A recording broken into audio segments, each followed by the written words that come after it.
The contemporary Nordic banking sector is increasingly bifurcated between the capital-intensive, high-volume universal banks and the specialized, high-margin niche operators that capitalize on structural gaps in the financing market. Pareto Bank, established in 2007 and headquartered in Oslo, represents an iteration of the latter model. By eschewing the traditional retail banking path of high-volume, low-margin mortgage lending to the general public, Pareto Bank has cultivated a distinct institutional identity centered on project financing, mid-market corporate lending, and shipping.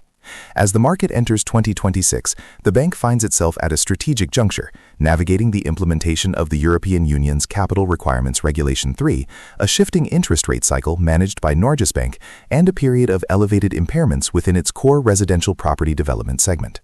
Pareto Bank functions as a specialized commercial lender that targets medium-sized enterprises and professional investors who are often underserved by the largest Nordic financial conglomerates.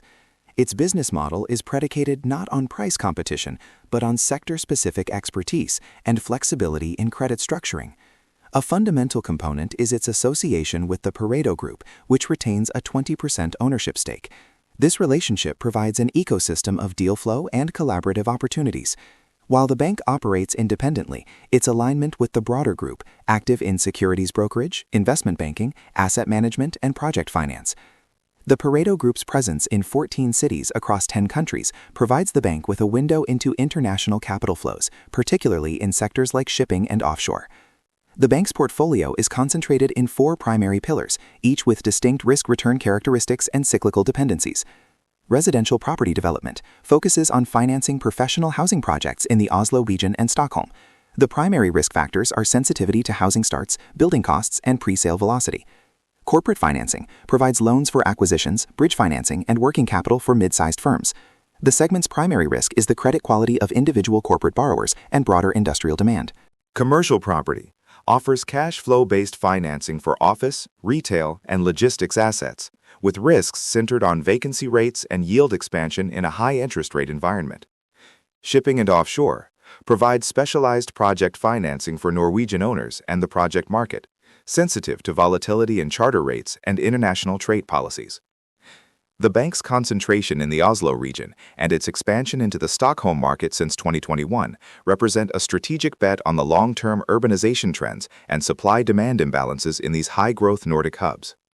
As of the end of 2025, the bank's lending volume in Sweden reached approximately 2.84 billion Norwegian kroner, representing nearly 14% of the total loan book, signaling a diversification away from purely domestic Norwegian exposure. The profitability and asset quality of Pareto Bank are deeply intertwined with the policy decisions of Norges Bank. Throughout 2024 and 2025, the bank operated in a high-interest rate environment, with the policy rate reaching a peak of 4.5% before the commencement of a cautious easing cycle.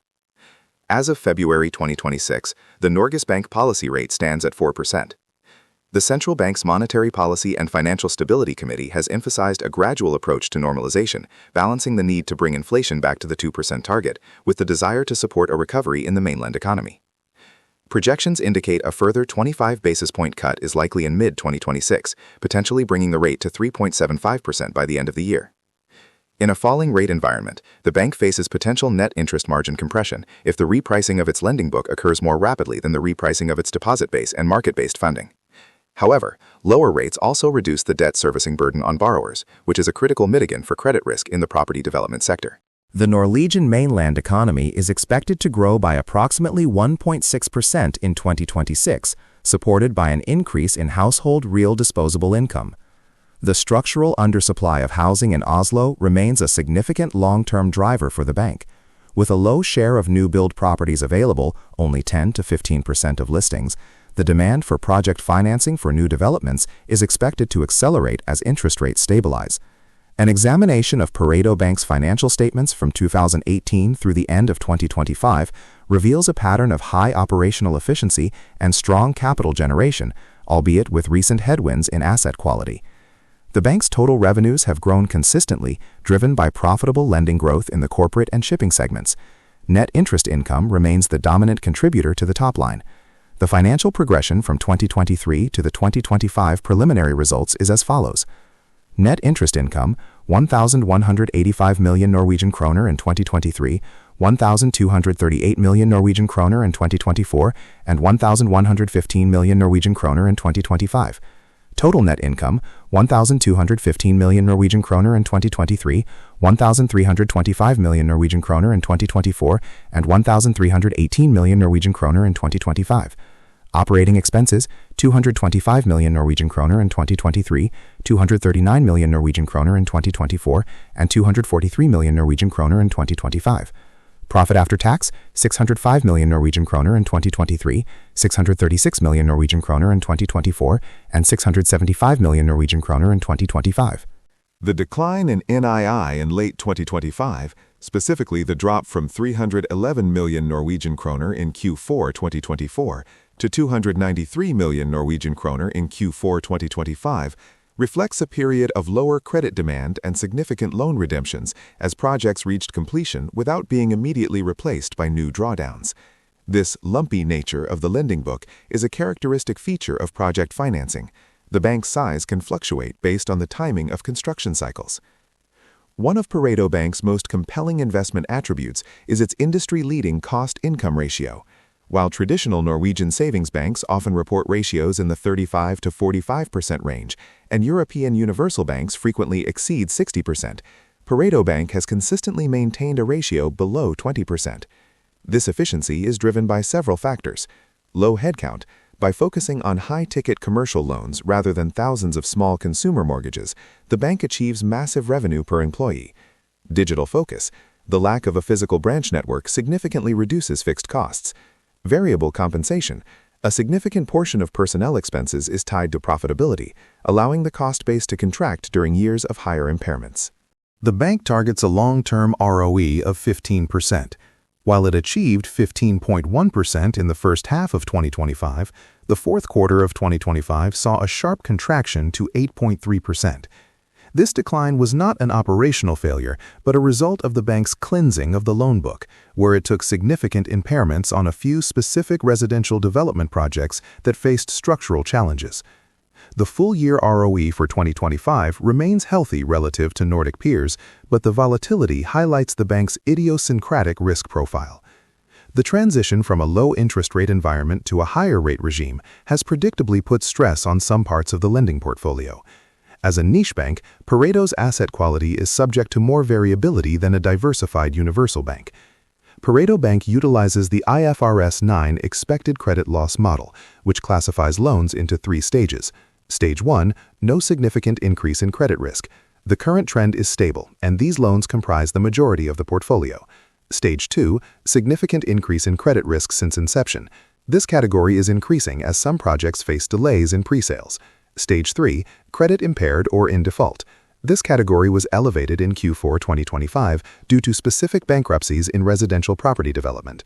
The impairment of 105.5 million Norwegian kroner in Q4 2025, compared to 55.3 million Norwegian kroner in the prior year, was primarily driven by individual impairments in the residential development segment.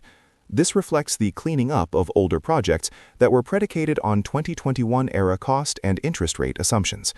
The most significant risk to Pareto Bank is its concentration in property development.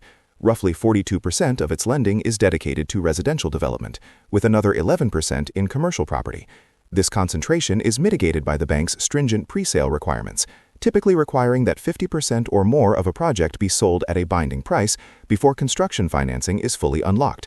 This ensures that the market has already validated the project before the bank's capital is fully at risk. However, the pre-sale velocity has slowed. In 2025, it took longer for developers to meet these thresholds, leading to a flatter growth profile for the bank.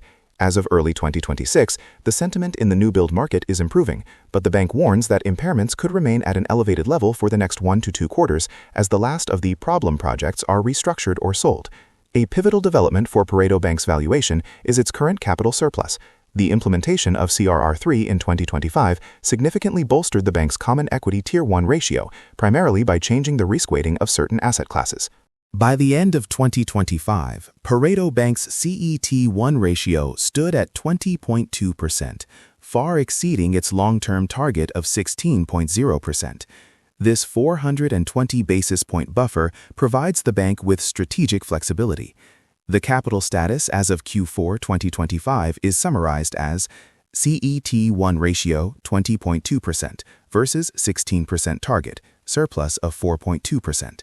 Tier 1 ratio 22.3% versus 18% requirement, surplus of 4.3%. Leverage ratio 18.2% versus 5% requirement, surplus of 13.2%. This capital strength is a primary reason why credit rating agencies like Nordic Credit Rating have assigned the bank a BBB+ rating with a stable outlook. The agency notes that the bank's strong earnings and capital position are sufficient to compensate for elevated credit provisions in the near term. The consequence of being overcapitalized during a period of low credit demand is that the bank has chosen to return massive amounts of capital to shareholders. The board's proposal of an 8 kroner dividend for 2025, representing a 98% payout ratio, is a direct result of this surplus. By shrinking the equity base through large dividends, the bank aims to keep its forward-looking ROE high. If the bank were to retain this excess capital, the ROE would be mathematically suppressed. The move to pay out nearly all earnings is a clear signal to the market that the bank is prioritizing shareholder value over growth for growth's sake in a lackluster market environment. As of February 2026, the valuation must be viewed through the lens of its dividend yield and its discount to book value. Pareto Bank typically trades at a lower price-to-earnings multiple than universal banks like DNB, reflecting its higher idiosyncratic risk and smaller size. Valuation metrics in early 2026 compared to the Norwegian peer median include P/E ratio, TTM, 10.5x versus a peer median of 11.2x. Price-to-book ratio, 1.2x versus a peer median of 1.35x. Proposed dividend yield, 9.2% versus a peer median of 5.8%. 5-year ROE average, 13.5% versus a peer median of 12.1%. The bank's current P/E of 10.5x is supported by a strong earnings floor, but is capped by the market's caution regarding property development impairments.